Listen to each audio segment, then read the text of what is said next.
Salut tout le monde, c'est Manu. Et aujourd'hui, nous allons entrer dans un monde de grande sensualité. Que dis-je? De volupté sensorielle. Avec le nettoyage d'oreilles japonais. Alors, découvrons ensemble le Mimikaki.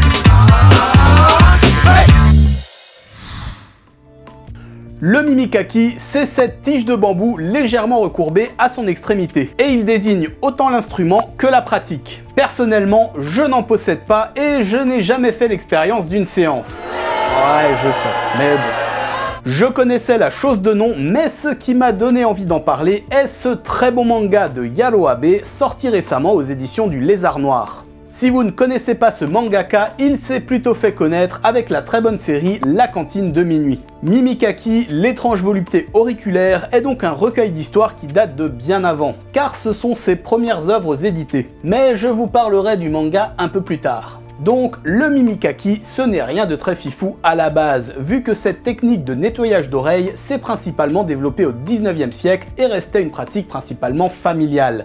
Ce sont tout bêtement les mères de famille qui nettoyaient les oreilles de leurs bambins afin qu'ils ne se blessent pas avec la tige. Mais voilà, se faire titiller l'oreille, la tête posée sur les genoux d'une jolie jeune fille en kimono, ça émoustille bien ces salaryman en manque de contact humain. Et rentre donc dans la belle famille de l'affection tarifée bien développée au Japon. Mais tout ça n'a pu réellement se mettre en place qu'à partir des années 2000. Car avant cette date, le Mimikaki était considéré comme un acte médical, comme énormément de choses au Japon, telles que le tatouage, qui est encore techniquement illégal car toujours considéré comme un acte médical. Mais cela reste dans une zone grise tant qu'il n'y a pas de plainte, un peu comme le Mimikaki avant 2000. D'ailleurs, fait amusant, l'un des premiers clubs qui ouvrit à Tokyo en 1992 proposait un service de Mimikaki à 20 000 yens de l'heure. Donc environ 180 €. Et comme vous pouvez peut-être le deviner, à ce prix-là, le Mimikaki était plutôt accessoire, vu que les filles étaient nues et que la séance se terminait par une fellation. Le club tenu seulement 8 mois avant de fermer à cause des plaintes des clients qui s'étaient tout bonnement fait détruire les oreilles. Cela autant à cause de l'inexpérience de certaines filles que de la lubricité de certains clients.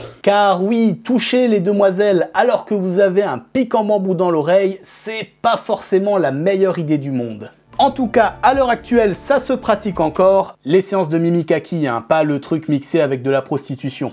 Et il faut compter entre 2000 et 3000 yens, mais je pense que peu feront l'expérience et personnellement, ça ne m'attire pas du tout. Surtout que d'un point de vue purement physiologique, le Mimikaki n'est pas forcément adapté aux occidentaux. Car du côté du cérumen, les Japonais et une grande partie de l'Est asiatique ne sont simplement pas foutus comme nous. Car leurs déjections auriculaires sont plutôt sèches, alors que nous, c'est bien humide et bien dégueu. Et lorsqu'on sait ça, on comprend mieux pourquoi le Mimikaki est souvent équipé d'un plumeau ou que l'hôtesse souffle dans l'oreille du client. Pour parler un peu du manga, celui-ci se concentre sur la pratique pure du Mimikaki, c'est-à-dire une jolie fille calme en kimono traditionnel qui nettoie les oreilles de ses clients. Le plaisir charnel dont jouissent les clients est clair, mais le manga ne s'attarde pas tellement dessus. C'est un fait, ils prennent du plaisir, point. Ce qui m'a plutôt fait tiquer, c'est l'universalité de ce plaisir. Qu'on soit jeune, vieux, une femme, un homme, un chef d'entreprise ou simple employé, tout le monde se retrouve égaux durant la séance et je pense que cela nous montre que ce plaisir est finalement très culturel. Récemment, on m'a prêté Une sacrée mamie de Saburo Ishikawa et Yoshichi Shimada. Et dans un chapitre, le Mimikaki est également abordé dans le Japon des années 50 et à aucun moment cela est montré de façon perverse. Oui, le personnage y prend du plaisir, mais c'est un enfant et voilà, c'est dans les mœurs.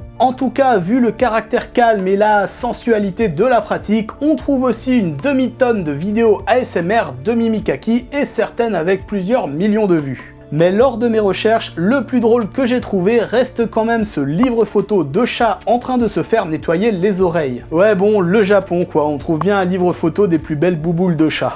En tout cas, j'espère que vous avez aimé cet épisode. Comme d'hab, n'hésitez pas à liker, commenter et vous abonner. Alors déjà, matane! Vivez vous aussi l'expérience de Mimikaki par Neon Bazar.